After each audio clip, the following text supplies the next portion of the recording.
तिब्बत के महान दार्शनिक लाओ त्सु का कहना है कि तुम मुझे अपमानित नहीं कर सकते क्योंकि मुझे तुमसे सम्मान ही नहीं चाहिए। जो लोग दिखावा करके दूसरों की नज़रों में ऊंचा उठना चाहते हैं, उनसे इज्जत पाना चाहते हैं, ऐसे लोगों का दुनिया सिर्फ फायदा उठाती है। अगर आप दूसरों से सम्मान पाने की इच्छा छोड़ दो तो आपका अहंकार मिटना शुरू हो जाएगा, और जब आपका अहंकार बिल्कुल खत्म हो जाएगा तो लोग अपने आप ही आपकी इज्जत करने लगेंगे। लेकिन समाज में रहते हुए लोगों के बीच अपनी इज्जत कैसे बनाएं? इसके लिए कुछ मूलभूत सिद्धांत होते हैं। इस कहानी के माध्यम से हम उन्हीं सिद्धांतों पर चर्चा करेंगे। तो चलिए कहानी शुरू करते हैं। युद्ध में जीत हासिल करने के बाद युवराज की खुशी का ठिकाना नहीं था। उसके पिता यानी कि उस राज्य के राजा, जो हमेशा अपने बेटे को निकम्मा और नकारा समझते थे, आज उसके रणकौशल का जरूर बखान करेंगे। आखिर विरोधी सेना कितनी ताकतवर थी, लेकिन इतनी बड़ी सेना का सामना करके आज युवराज ने जीत हासिल की थी। लेकिन जो लोग रण क्षेत्र में मौजूद थे वो सब जानते थे कि युवराज इतनी बड़ी सेना को देखकर रण क्षेत्र से भाग खड़ा हुआ था। इस जीत का सारा श्रेय उस सेनापति को जाता था जिसने अपने दिमाग और अपनी बहादुरी से विरोधी सेना को हरा दिया था। युवराज ने सेनापति को अकेले में बुलाकर पहले ही समझा दिया था कि मेरे पिता को ये हरगिज पता न लगने पाए कि मैं युद्ध मैदान से भाग खड़ा हुआ था। उन्हें यही लगना चाहिए कि ये युद्ध मेरी वजह से जीता गया है। जब राजा के कानों में ये बात पहुंची कि युवराज युद्ध जीतकर वापस आ रहा है, तो उसे यकीन तो नहीं हुआ कि उसका बेटा इतना बड़ा युद्ध जीतकर वापस आ सकता है। कहीं ना कहीं राजा को मालूम था कि इस जीत के पीछे उनका सेनापति हो सकता है। आखिर वो बचपन से अपने बेटे को देखता हुआ आया था। उसे पता था कि उसका बेटा कोई ऐसा काम नहीं कर सकता जिसको करने के बाद लोग ये कहें कि ये है राजा का असली बेटा।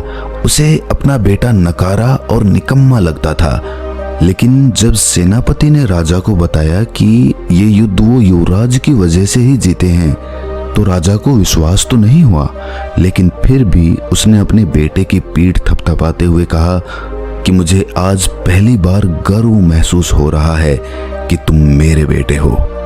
युवराज ये सुनकर बहुत खुश हो गया। अब उसका राजगद्दी पर बैठने का इरादा जल्दी ही पूरा हो जाएगा, क्योंकि उसने युद्ध जीतकर सबको साबित कर दिया है कि वो राजगद्दी पर बैठने का अधिकारी बन चुका है। रात के समय शयन कक्ष में सोते हुए जब युवराज अपने भविष्य के सपने देख रहा था, तब राजा ने अपने पास अपने सेनापति को बुलाया और अपने सेनापति से पूछा कि तुम मुझे सच सच बताना, क्या आज का युद्ध सचमुच में हम युवराज की वजह से जीते हैं या फिर वो झूठ बोल रहा है? मुझे सब सच सुनना है। सेनापति राजा का वफादार था, इसीलिए वो चाहकर भी राजा से झूठ नहीं बोल सकता था। उसने सब कुछ सच सच बता दिया कि किस तरह युवराज युद्ध के मैदान को छोड़कर वहां से भाग खड़ा हुआ था। राजा को ये सुनकर बहुत दुख हुआ। आज उसका बेटा उसी की नजरों में इज्जत पाने के लिए उससे झूठ बोल रहा है। राजा ने अपने सेनापति के साथ एक योजना बनाई। उस योजना के तहत वो अपने बेटे को सबक सिखाना चाहते थे। वो युवराज को समझाना चाहते थे कि इज्जत झूठ बोलकर नहीं कमाई जा सकती। इज्जत पाने के लिए दूसरे के दिल में जगह बनानी पड़ती है, उसे विश्वास दिलाना पड़ता है, सत्य बोलना पड़ता है, तब कहीं जाकर लोग तुम्हारी इज्जत करना शुरू करते हैं। राजा ने और सेनापति ने अपनी योजना के तहत अगले दिन सुबह सुबह युवराज को अपने साथ लेकर शिकार पर निकल गए। आज राजा एक सिंह का शिकार करने वाला था जिसने प्रजा को परेशान करके रखा हुआ था। जब युवराज को ये बात पता चली तो वो बहुत डर गया। उसने अपने पिता से बहाने बनाने की कोशिश की, लेकिन उसके पिता ने कहा कि बेटा मैं बहुत बूढ़ा हो गया हूँ, अब मुझसे शिकार नहीं होता, ये शिकार तुम्हें ही करना होगा, मैं तो बस तुम्हारी सहायता के लिए तुम्हारे साथ चल रहा हूँ। अब युवराज के पास बचने का कोई विकल्प नहीं था, इसीलिए वो शिकार पर चलने के लिए तैयार हो गया। जब जंगल में युवराज का सिंह से सामना हुआ तो शुरुआत में तो वो सिंह को देखकर वहां से भाग जाना चाहता था, लेकिन वहां पर राजा खड़ा हुआ था। इसीलिए अपने पिता की नजरों में बहादुर बनने के लिए उसने सिंह से सामना लेने का निश्चय किया और आखिरकार युवराज और सेनापति ने मिलकर उस सिंह का शिकार कर लिया। इससे युवराज का आत्मविश्वास बढ़ने लगा था। उसे विश्वास ही नहीं हो रहा था कि उसने एक सिंह को मार गिराया था। जंगल से वापस लौटते वक्त राजा के गुरु की एक कुटिया रास्ते में पड़ती थी। राजा अपने साथ अपने बेटे को लेकर अपने गुरु की कुटिया में पहुंचा। राजा ने अपने गुरु को प्रणाम करते हुए अपने युवराज का उससे परिचय करवाया। इसके बाद राजा ने जानबूझकर अपने बेटे को सबक सिखाने के लिए अपने गुरु से एक सवाल पूछा। उन्होंने कहा कि गुरुवर, मैंने अपने जीवन में बहुत झूठ बोले हैं। अपने मंत्रिमंडल को हमेशा अपने साथ रखने के लिए मैंने बहुत दिखावा भी किया। बहुत सारे युद्ध जो मैं सेनापति की वजह से जीता था, उसमें भी सारा श्रेय मैंने खुद ही ले लिया। मेरे सेनापति को प्रजा के सामने कभी भी वो सम्मान हासिल नहीं हुआ जिसका वो हकदार हुआ करता था। लेकिन अब मुझे पछतावा होता है। लोग मेरे सामने तो मेरी इज्जत करते हैं, लेकिन मेरे पीठ पीछे मुझे कायर बोलते हैं। मुझे बहुत बुरा लगता है। मैं चाहता हूं कि मैं अपनी गलतियों को सुधार दूं, लेकिन कोई तरीका नजर नहीं आता। मैं ऐसा क्या करूं कि लोग मुझ पर विश्वास करने लगे, मेरी इज्जत करने लगे। राजा के गुरु ने विचार मग्न होकर कहना शुरू किया। उन्होंने कहा कि राजन, एक बात हमेशा ध्यान में रखना। एक राजा का दिया हुआ वचन किसी भी हालत में पूरा होना चाहिए। जो वादा तुमने किसी से कर दिया, किसी को वचन दे दिया, वो किसी भी तरह पूरा करके दिखाओ। अगर तुम अपने दिए हुए वचन को पूरा नहीं कर पाओगे तो लोग यही कहेंगे कि ये राजा तो बड़बोला है, ये कुछ भी बोल देता है, इसकी बातों के पीछे कोई सच्चाई नहीं होती। और इसी वजह से लोग तुम्हारी इज्जत करना बंद कर देते हैं। वो तुम पर विश्वास ही नहीं करते, तो इज्जत करना तो दूर की बात रही। इसीलिए औपचारिकता में कभी भी किसी को वचन मत देना। दूसरों के सामने दिखावा करने के लिए कभी किसी से कोई वादा मत करना, क्योंकि वादा करना होता तो आसान है, लेकिन उसको निभाना बड़ा मुश्किल होता है। गुरु ने आगे कहा कि राजन, ये जुबान बिना हड्डी की होती है, कहीं भी घूम सकती है, कुछ भी बोल सकती है। इसीलिए इसका उपयोग पूरी समझदारी के साथ करना, वरना तो ये तुम्हें मुश्किल में फंसवा देगी। दूसरी बात जो समझने की है, जो लोगों के बीच तुम्हारी इज्जत को बढ़ा देगी, वो ये है कि कभी भी इज्जत पाने के लिए काम मत करो। जब तक तुम दूसरों से सम्मान पाने के लिए काम करते रहोगे, तब तक तुम अपने खुद के अनुसार कभी काम नहीं कर पाओगे। तुम्हारे मन में यही अंतर्द्वंद्व चलता रहेगा कि लोगों को मेरा काम अच्छा लगेगा या नहीं लगेगा, और इसी अंतर्द्वंद्व में फंसकर तुम हमेशा दुखी रहोगे। इसीलिए किसी की अपेक्षा के अभिभूत होकर उसके अनुसार काम मत करो, अपने अनुसार काम करना सीखो। मस्त मौला होते हैं वो लोग जो सम्मान पाने के लिए नहीं जीते, वो जीते हैं जीने के लिए, खुद के लिए, आनंद के लिए।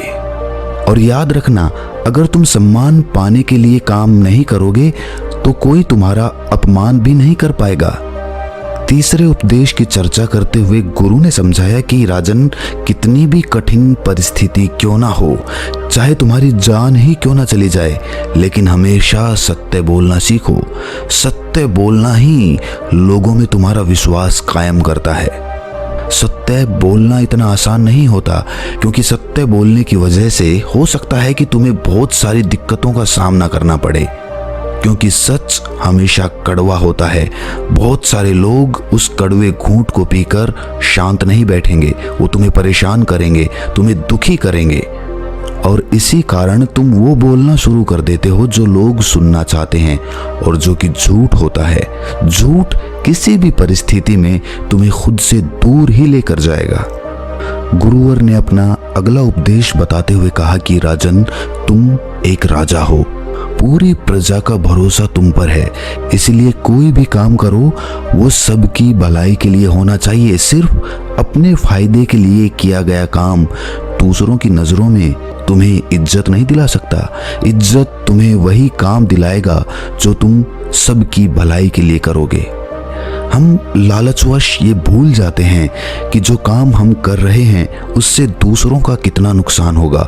अपने फायदे के लिए हम ये अपने दिमाग से निकाल देते हैं कि ये काम सिर्फ हमें फायदा पहुंचाएगा, बाकी सबको नुकसान पहुंचाएगा। और ऐसा काम करने के बाद तुम क्या अपेक्षा करते हो कि लोग तुम्हारी इज्जत करेंगे? तो तुम बड़ी भूल में फंसे हुए हो राजन। एक राजा हमेशा न्यायप्रिय होना चाहिए, और राजा ही नहीं अपितु हर इंसान को न्यायप्रिय होना चाहिए। किसी के प्रति ज्यादा लगाव के कारण हम अन्याय कर देते हैं, हम न्याय नहीं कर पाते हैं। और ये बात सिर्फ तुम पर लागू नहीं होती राजन, ये बात हर उस आदमी पर लागू होती है जो एक ग्रस्त जीवन जी रहा है। ग्रस्त जीवन में जब भी कोई झगड़ा होता है तो आदमी लगाव के कारण अन्याय कर देता है, न्याय करने की क्षमता अपनी खत्म कर लेता है, और इसीलिए घर परिवार में उसकी इज्जत कम होने लगती है। लेकिन इसके विपरीत घर के मुखिया को हमेशा न्यायप्रिय होना चाहिए। अपने 5वें उपदेश को बताते हुए गुरु ने कहा कि राजन, ये उपदेश बड़े ध्यान से सुनना, क्योंकि एक राजा को हमेशा सामाजिक होना चाहिए। उसे पता होना चाहिए कि उसके राज्य में क्या कुछ चल रहा है, इसीलिए उसे कभी कभी वेश बदलकर अपने राज्य का दौरा करना चाहिए। और उसी प्रकार जो भी आदमी समाज में रहता है उसे भी सामाजिक होना चाहिए। लोगों के बीच उठना बैठना चाहिए, लोगों की समस्याएं सुननी चाहिए। उसे पता होना चाहिए कि उसके आसपास, उसके समाज में क्या कुछ घटित हो रहा है। इससे समाज पर तुम्हारी पकड़ मजबूत होती जाती है और लोगों के बीच तुम्हारा रुतबा बनने लगता है। और राजन, समाज में हमेशा मीठी वाणी में बात करनी चाहिए, चाहे तुम्हें गुस्सा ही क्यों ना आ रहा हो, लेकिन अपनी वाणी हमेशा मीठी और मन को मोहने वाली बनाकर रखना, क्योंकि वाणी ही वो हथियार होती है जो लोगों को हमारे पास खींच कर लेकर आती है। जो लोग इस बात को समझ लेते हैं, अपने जीवन में उतार लेते हैं, वो हर एक व्यक्ति के दिल में अपनी जगह बना लेते हैं। बात चाहे कड़वी ही क्यों ना हो, लेकिन अगर वो सही अंदाज से कही गई हो तो वो बात भी सामने वाले को इतनी नहीं चुभती जितना कि सच चुभ जाता है जो सामने वाले को दुखी करने के लिए कड़वी जुबान से बोला जाता है। अगला उपदेश सुनाते हुए गुरुवर ने राजा को बताया कि राजन, जो मित्र तुम्हारे करीब रहते हैं, तुम्हारे साथ उठते बैठते हैं, तो याद रखना उनमें कोई ऐसा मित्र नहीं होना चाहिए जो तुम्हारी पीठ पीछे तुम्हारी ही बुराई करे, क्योंकि लोग उस पर भी विश्वास करते हैं, क्योंकि वो आपका मित्र है। और आपका मित्र आपके बारे में जो बात बोलेगा लोग उसे ही सच मानेंगे, क्योंकि वो आपके आसपास हमेशा मौजूद रहता है। खुद कभी किसी के साथ विश्वासघात मत करना, और साथ के साथ विश्वासघात और धोखेबाज मित्रों से हमेशा सावधान रहना, क्योंकि जितना नुकसान आपका शत्रु आपको नहीं पहुंचा सकता, उतना एक विश्वासघाती मित्र आपको पहुंचा सकता है। इसके बाद राजा के गुरु ने युवराज को संबोधित करते हुए कहना शुरू किया कि युवराज, तुम आने वाले समय के सम्राट हो, तुम ही इस राजगद्दी के असली हकदार कहलाए जाओगे। इसीलिए इन नियमों का अपने जीवन में जरूर अनुसरण करना। अगर तुम एक न्यायप्रिय और प्रजा के प्रिय राजा बनना चाहते हो तो इन नियमों का कभी भी भूलकर भी उल्लंघन मत करना, वरना तो तुम अपनी प्रजा के दिल में कभी भी जगह नहीं बना पाओगे। लंबे समय तक शासन करने के लिए ये नियम ऐसे हैं जो आपको अंधेरे रास्ते में एक मशाल की तरह तुम्हारे काम आते रहेंगे। ये कहकर राजा का गुरु जंगल से लकड़ियां बटोरने के लिए निकल जाता है और राजा अपने युवराज और सेनापति के साथ अपने राजमहल में वापस लौट आता है। रात भर युवराज उन बातों पर विचार करता रहा और अगले दिन सुबह सुबह अपने पिता के पास जाकर उसने सारी सच्चाई बता दी कि किस तरह वो युद्ध के मैदान से भाग खड़ा हुआ था और सेनापति की वजह से वो ये युद्ध जीत पाए। राजा को अपने बेटे के मुख से ये सच्चाई सुनकर बेहद प्रसन्नता हुई। उसे लगने लगा कि अब इसमें राजा के गुण उत्पन्न होना शुरू हो चुके हैं और इसी के साथ पिता